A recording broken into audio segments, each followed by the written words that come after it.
Enter FM 東京ミュージックレーダー、今夜のゲストはペドロのあゆに D さんです。よろしくお願いします。よろしくお願いします。あゆに D です。はじめまして。はじめまして。あゆにさんとお呼びしてよろしいですか？ありがとうございます。いや、ちょっと今日さっき本当はじめましてだったんですけど、はい、今お顔が小さすぎて、マイクの前にポップガードって言ってね、この息とか、はい、結構抑えてくれる丸いやつ、皆さん見たことあると思うんですけど、それが異常にでかく見えるっていう。いや全然もうそれはいやー、ちょっと可愛いなと思ってちょっと緊張しちゃってるんですけど、いやこちらこそです。今日はちょっと楽しく話せればと思います。よろしくお願いします。簡単に私の方からプロフィールをご紹介させていただきます。ガールズグループ BiSH のメンバーとして活動していたあゆに D さんが立ち上げたバンドプロジェクトペドロ、2018年に始動し、作品制作や全国ツアーなどアーティストとしての活動を着実に重ねています。自身の言葉と感情を歌詞に乗せ、作品を通じた自己表現を実現していらっしゃいます。ということで、今週と来週の2週にわたってあゆに D さん、そしてペドロについて深掘りしていきたいと思います。よろしくお願いします。お願いします。あゆに D さん、私も一番最初は BiSH として、知ったんですけれども、BiSH が解散してもう2年くらい経ちましたね。そうですね。やっぱり生活には変化ありましたか？ありましたね。解散直後なんかはやっぱ解散もギリギリまで本当に物理的にも精神的にも世話しない日々だったんですけど、一旦ピリオド打ってバンド一本ってなったところで、なんか制作の時間にちゃんと時間を費やせるようになったりだとか、インプットアウトプットする時間をとか、なんか心の余裕が多少なんか全然ずっと焦燥感には相変わらずまみれてるんですけどでもなんだろう、一級入魂みたいな気持ちでまた新たな生活が今送ってるなと思いますね。そうなんですね。いや本当に私はBiSHをお茶の間で見ていた側だったので、お茶の間に出てたかなBiSH 全然あれですけど音楽番組とかも拝見させていただいてたので、すごい忙しい印象がやっぱりあって、解散もやっぱり衝撃的だったので、それがね終わってきっと生活にはねすごい変化があったのかなと思って。ただBiSH が組まれたのが2015年で、でペドロが確か3年後2018年ぐらいからですよね。そうですね。自分はBiSH のメンバーに加入したのは2016年で、新メンバーとして入って2年後にそうですね、ペドロ始まったということで、グループ活動をされていらっしゃって、そこからバンドプロジェクトも開始したわけじゃないですか。やっぱりそれぞれの活動ってご自身の中で、もちろんやっぱり演奏形態も違うから、自分の中でもしかしたら線引きがあったかなとは思うんですけど、どういうふうに捉えていらっしゃったんですか、それぞれ。なんかでも言うて結局一人の人間がやってるんで、なんだろう、自分の中では線引きとかをつけることがうまくできてないっていうか、良くも悪くもどっちかで得たことはどっちもに反映するみたいな、そんな感じでしたね。だから本当に歌って踊るか弾きながら歌うかの違いだけっていうか。そうなんですね。そうですね。一番最初ご自身が音楽をやっていきたいって思ったきっかけは何だったんですか？BiSHに入る前って特に音楽やりたいなとかそんな思ってなかったですか？音楽っていうよりかは歌って踊る女の子、キラキラしてる女の子に憧れてて、でその中でもBiSHが木をてらう感じというか、なんか泥臭い姿を見せてくれるところを画面越しに見てて、好きでオーディションを受けてって感じだったんですけど、それこそ音楽シーンとかバンドカルチャーには全然当時詳しくなくて、そうだったんですね。で楽器持ってソロやらないかって当時の事務所の社長に誘ってもらって、バンドを始めたのをきっかけにめちゃくちゃバンドカルチャーを調べるようになったりだとか、自分がこの人のプレイがすごく好きだっていうバンドマンに出会ったりとか。そうなんですね。そこからだった。じゃあBiSH入る前とかは逆にどんな音楽聴いてたとか今覚えてますか？マジでBiSHをめっちゃ聴いてて。そうなんですね。そうなんです。自分お姉ちゃんがいるんですけど、お姉ちゃんがBiSHの追っかけやってて、その影響で自分もずっとBiSHの曲とかライブ映像をずっと家で見てましたね。じゃあお姉ちゃんもびっくりだったんじゃないですか、妹さんが入るってなってそうですね。しかもお姉ちゃんの推しの子が辞めちゃったんですよ。その代わりに新メンバーをオーディションしますみたいな感じだったんで、多分すごいそうですね。で秘密でオーディション受けてこうお姉ちゃんに内緒でそうですね。で受かった時に言ったんで、そしてめちゃめちゃ泣いてくれましたね。喜んでくれた。わあそうだったね。じゃあ結構すごいですね。自分が憧れてた場所に入るってね、なかなかできない経験っていうか、いやめちゃくちゃたまたまです、皆さんの目がおかしかったから拾ってもらえて、そんなことない。それでねずっと活動されて、でバンドプロジェクトもやってるわけですから、やっぱりその前に、音楽活動をするべくして、べくしてやってらっしゃるんだなっていう感覚を私は感じてるんですけれども、ちなみにそのビッシュの他のメンバーの皆さんとは今でもなんかつながってたりしますか？つながってますよ、インターネットとかLINE とかなんかでもそうですね、1年に1回解散した記念日みたいな感じで1年に1回全員で集まる。素敵ですね。今のところ2年連続そうなんで、皆さんねそれぞれで活動されてますもんね。そうですね、本当に違う方向にみんなバラバラで頑張ってるんで、なんかよくこの6人で解散まで突っ走ったなって今思うとすごい面白いなって思います。いや本当にいろんな色をお持ちのね、皆さんでしたから、私も当時からだからなんて言うんでしょうね、皆さん同じグループなんだけどそれぞれ違う色だから、本当にいろんな人が多分気になる存在だったんだろうなって、私自身もその一人ですし思って見てたので、そうなんです。だからビッシュもすごかったし、で特にそのご自身でバンドを、別でプロジェクトとしてされてたから、私は結構そっちも気になって、昔からちょっと聞いたりはしてたんです、実は。でビッシュはねそれこそその楽器を持たないパンクバンドとして活動されてましたけれども、ペドロでもこれまでにソリッドなパンクサウンドを表現していらっしゃいます。だから私の中では結構そのあゆにさんは昔からパンクが好きだったのかなとか思ってたんですけど、それはやっぱり活動を始めてからその入っていった場所だったんですね。なんか正直パンクサウンドはペドロでやってなくって、なんかこう多分楽器を持たないパンクバンドっていう、ビッシュでもこう肩書きを掲げてたんですけど、ビッシュの時はサウンド面でもそうですし、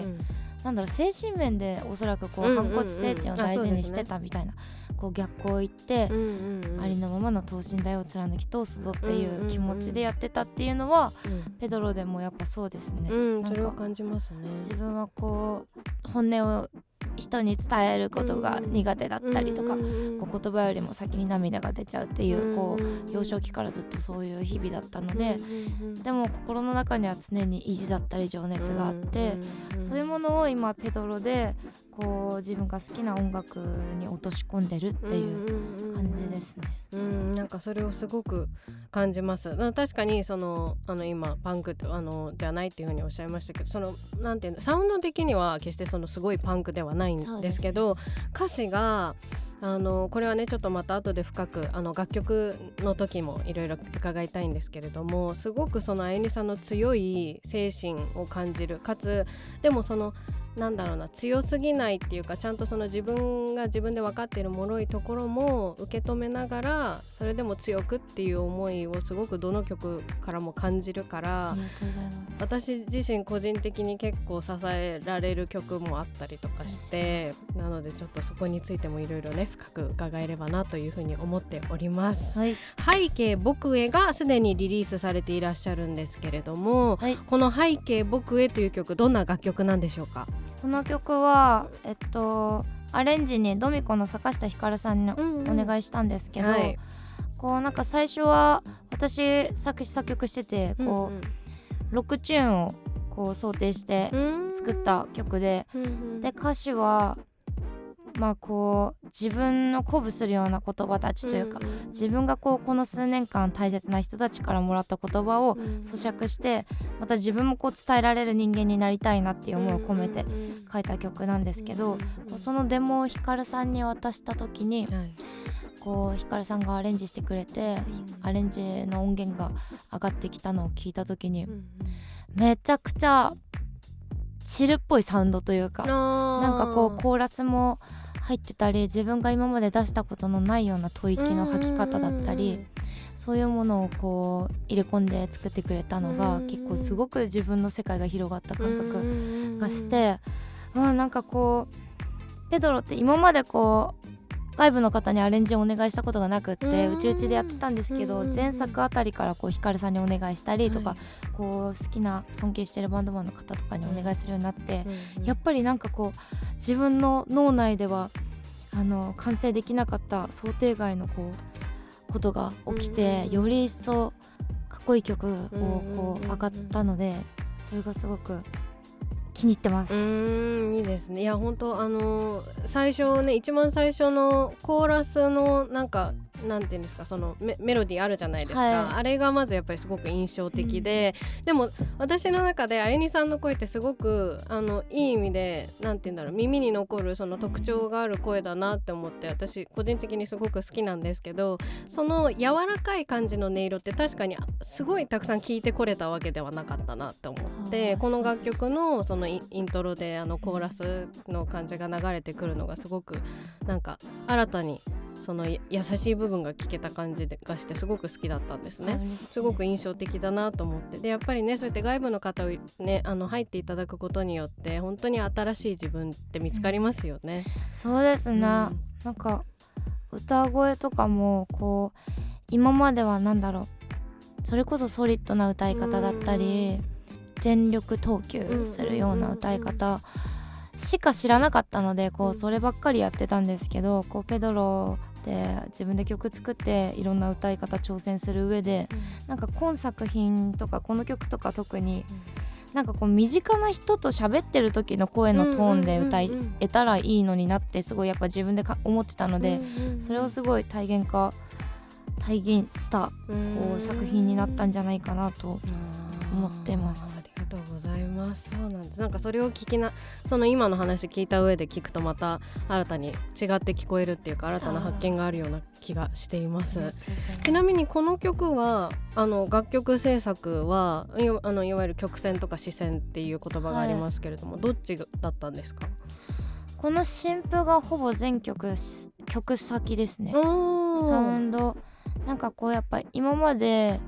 私言葉がすごい好きなので、常にこう日々書き留めてたりしてて、その中で詞先の曲が多かったんですけど、今回の作品はなんかこうやっぱライブを何十本も何百本もやっていく中で、もっとこういうサウンドがあったら面白みますのになとか、もっとこういうペドロとしてサウンドも挑戦してみたいなっていうのがやっぱりどんどん湧いていく中で、こういうサウンドを作ろうっていうのを先に作ってましたね。ライブでこういう曲あったらいいなとか、自分でこういう風にライブ持っていきたいなっていうのがイメージがあって、そうですね、それを元にっていうことですね。で普段そのご自身で曲制作される時って今ペドロはベースボーカルだと思うんですけど、どうやってベースで作られるんですか？いやめちゃくちゃ簡単なコード入れて、でベースとドラムほんと簡単な打ち込みして、でメロ入れて、あとはもうサポートメンバーのお二人に渡して直してもらったり、ギターソロ入れてもらったりとかしてますね。じゃあギターで簡単なコードをギターで弾きながらっていうことなんですね。そうですね。そうなんですね。ギターも弾かれるんですね。いやめちゃくちゃ弾けないっすけどね全然弾けないっすけどねでも簡単な抑えるのに必死ででもコードを抑えたらもうそれ弾けますよ。いやちょっとはい頑張りますちょっとそれも いつか 見れたりしますかね。ちょっとなんか本当にたまにギターの弾き語りとかしてたんですけど、やっぱこうやっぱ難しい、すごいですみんなバンドマンってなんかもう本当に弾ける人って本当すごいなって、でもベースもすごいなと思いますけど、私はギター弾くんですけど、でもギターって6本だけどその指板が、まあなんだろう、細いのとかがあれば頑張って、私結構手小さいけど弾けるんですけど、ベースって、もうなんかほんと素人みたいなこと言っちゃいますけど、その弦太いしでかいし、それこそそっちに抑えるのに私は必死になっちゃうなって、全然弦少ないんで4本ですけど、だって自分がこうバンド始めて、ベース選んだのも、なんか最初ギターとベースどっちがいいみたいに言ってもらえて、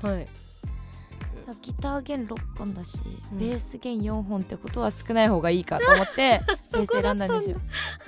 やばいっすよね。そうだったんだ。そうなんですよ。それが理由だったんですそうね。ですね。でもね、それで続いてるからって言ったらあれですけど、そうですね、めちゃくちゃ好きになりました本当に。そこが大きいんじゃないですかやっぱり。そうですね。4本だけど楽しくなかったらね終わっちゃうだろうし。てかそもそもギターとベースどっちがいいって聞いてくれた環境も素敵ですね。なんかね。そうですね、本当に確かに。お前ギターやれとか言ってギターやったらくじけてそうですもん。いやベースボーカルってあんまり聞かない、まあいらっしゃいますけど、やっぱりギターボがね割とまあ多いとは思うから、ベースボーカルって私はすごいなって思いますね。なんか頭めっちゃ使いそうって思っちゃったりするから。なんか皆さん自分が弾いてない楽器のことを難しいっていう確かにやつですよね。確かにそうかも。結局多分どれも難しいんでしょうね。難しいでしょうね。もう本当に向き不向きか好きかね苦手かっていうそれだけなのかもしれないですね。もう好きだけでやってるんで、もう多分向いてないけど好きなんで。でもそれが一番強いと思います。本当に好きこそものの上手なれですからね。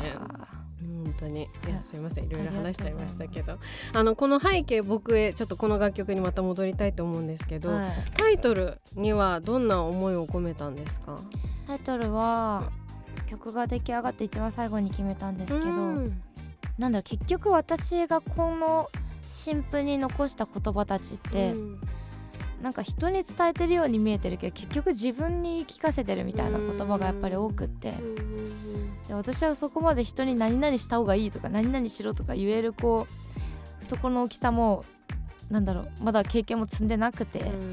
だからこそなんかこう自分がこう苦しかったことたち、悲しかったことたち、嬉しかったこと、楽しかったことを忘れないようにこう書き留めてるってだけで、こうなのでそれを象徴したタイトルにしたんですけど、でもとは言いつつやっぱりこう制作終わりました、ライブで初披露します、配信で初皆さんの手元に届きますってなった時にこう受け取ってくれる人たちがなんかこうその人自身の生活だったり状況だったりに重ね合わせてくれて、なんかこう例えば私がマイナスな気持ちで書いた曲をもうなんか受け取ってくれた人がプラスな気持ちになんか音楽にしてくれてるっていうのがすごく毎回自分にとっては革命的で、それがたまらないなと思ってやっぱ音楽やめれないなって思いますね。すごく素敵な話を聞きましたよ。いやでも確かにそのご自身に向けて書いてるって今その断言されたのがすごく腑に落ちたというか、やっぱりなんかいろんなね歌詞の書き方ってあるじゃないですか。例えば月を見て月が綺麗だねが I love you だったみたいなとかもあるように、そのストレートには言わないとか、何かに例えて言うとか、もちろんそれも素敵な美しい表現方法なんですけど、やっぱり自分に向けての言葉ってやっぱり一番多分嘘つけないと思うから、すごいまっすぐに素直になると思うし、なんかそのいい意味で生身な感じがそのあゆにさんの歌詞ってどれもするなって思うからこそ、なんかどんな状態でもそのすっと心に入ってくるなっていう風に私は思ってたので、なんかそこが合致した気がしますね。ありがとうございます。なんかすごいまっすぐで嘘ついてない言葉を感じる。めっちゃ嘘つきですけどね。本当に？そうですよ。やばいっすよ。あゆにさん自身がめっちゃ卑屈だしめっちゃすかすし、でもなんかほんとそんな自分がすごくやっぱりもがいてて、で結局なんかこう自分を卑下してしまうというか、だからこそそれを突破したくてこの曲たちを作ったっていう感じで、だからなんかこの背景僕へもそうですけど、今回の新譜は過去一歌詞書き直しましたね。リアルに1曲50回くらいは書き直して気持ちを言語化できたなっていう作品になりました。向き合ったんですね本当に。いやもう向き合わせてもらいましたね。ケツ叩いてもらって、自分一人だったらこんなに自分自身と向き合えてないなって思います。周りのチームの支えもあって、そうなんだありがとうございます。でその曲作りのプロセスで大事にしたこととかもちょっと伺いたいなと思ってたんですけど、やっぱりそういうその自分に向き合うっていうところが大きかったですかね、この楽曲たちは。そうですね。でも本当それって初歩っていうか、第一歩目で、こうやっぱ第二歩目は自分なんか昔からあんまり人とコミュニケーションを取るのがこう得意じゃなくてというか避けてきてしまってて、だからこそなんか自分が思ってることを伝えられなかったら、それこそバンドでやってるなんかこの贅沢さを使いこなせてないよねみたいな、せっかくすごい屈強なサポートメンバーもいて、尊敬してるチームの人たちもいて、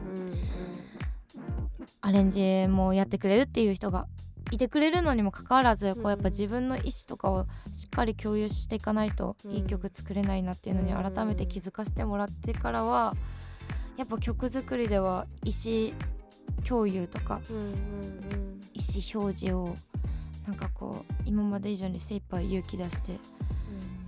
やりましたね。まあもちろん多分本当にみんなは当たり前にできてることなのかもしれないですけど、こう自分がちょっとそうですね。でもそこをなんか最初は怯えてたんですけど、勇気出してこう気持ちを伝えてみると、もう自分が思ってる以上に真剣に向き合ってくれて、こう自分が思ってる以上にこう一緒に追求探索してくれて、なんかそれがすっごく幸せでありがたいですね。そうなんですね。いやなんか今話を聞いてて、さっきご自身がね嘘つきで卑屈だっておっしゃってましたけど、でも周りへのまあ簡単に言っちゃうと感謝っていう言葉になるかもしれないけど、その思いやりとか誰がどういう思いでいるとかそういうのを多分汲み取ってるからこそ自分でもっと頑張んなきゃって思うわけじゃないですか。だからすごく多分すんごい思いやりのある